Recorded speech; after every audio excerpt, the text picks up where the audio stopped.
The Israeli foreign minister has arrived in Washington for talks with his American counterpart. The visit comes just weeks before a deadline on U.S.-backed talks between the Israelis and Palestinians are due to expire.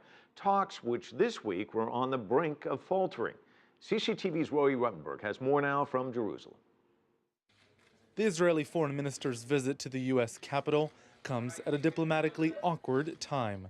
Less than 24 hours before Avigdor Lieberman's arrival, the U.S. Secretary of State, John Kerry, implied to Congress that Israel was to blame for a near collapse of peace talks that are scheduled to end this month.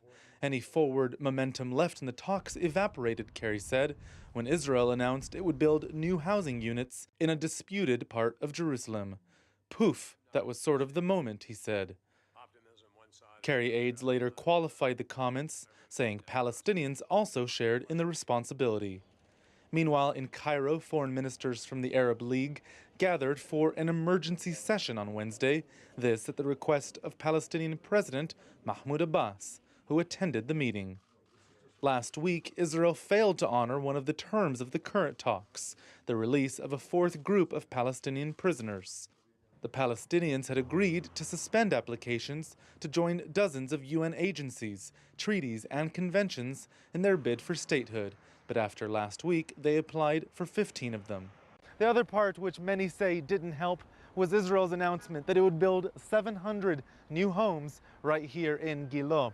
Israel says Gilo is a neighborhood of Jerusalem and insists, regardless of the outcome of the talks, it will always stay a part of the Jewish state. But Palestinians and many in the international community consider areas like this to be settlements. Israel is to blame, and I think that settlements are to blame. And I think that the Israeli right-wing government, in fact, extreme right-wing. This is precisely the reason why we're having negotiations. If it were a simple thing which you could get together and, have a drink and smoke the shisha and finish it off in an hour and a half, then there wouldn't be a conflict.